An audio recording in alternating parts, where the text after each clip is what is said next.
هنكمل مع بعض يا شباب ال adjusting entries. احنا حصرنا كل الحاجات، بس في حاجه بقى احنا ما حصرناهاش اللي هي الاكونت ريسيفبل. دي مش ظاهره معايا اصلا هنا في الترايل بالانس، يعني انت لو خدت بالك مش ظاهره، دي حاجه مش موجوده اصلا.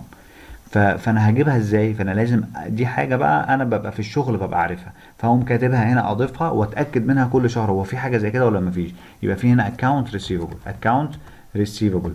انا ليا فلوس بره، انا قدمت خدمات لحد ولسه ما سجلتهاش، عملت له فاتوره وما سجلتهاش. كل الحاجات دي لازم اتاكد منها، فانا زودت هنا حاجه كمان اتاكد منها كل شهر، مش لازم تكون موجوده بس لازم اتاكد منها كل شهر. فاسجل برضو الاكونت ريسيفبل.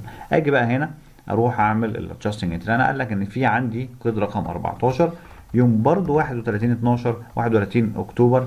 هسجل برضو adjusting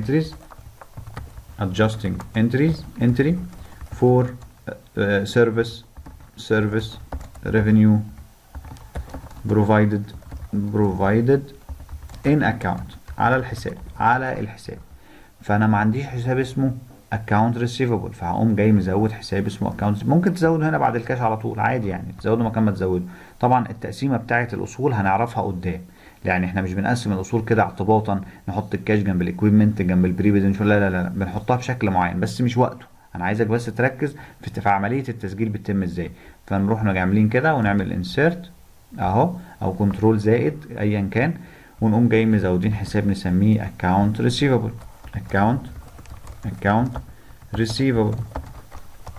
ونزود الديبت والكريدت بتاعنا عادي خالص، ونروح نقول انا ليا فلوس عند العميل ده 200 لحساب ايه؟ لحساب الايرادات. اروح عند هنا ديبت 200 ليا فلوس 200، ولحساب الكريدت الايرادات اللي هو 200 هنا 200.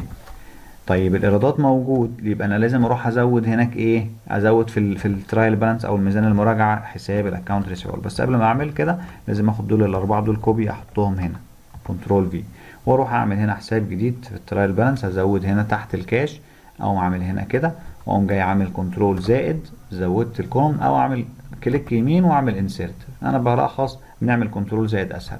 فنعمل هنا account receivable.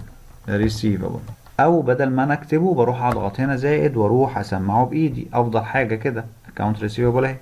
واروح اسمع كمان ال 200 اللي هي بص هي مفرقه ب 200 اهي، اروح اسمعها كده من الجورنال 200 كده يظبط معايا الميزان، واروح اعلم على عمليه الاكونت ريسيفبل هنا باللون الاصفر.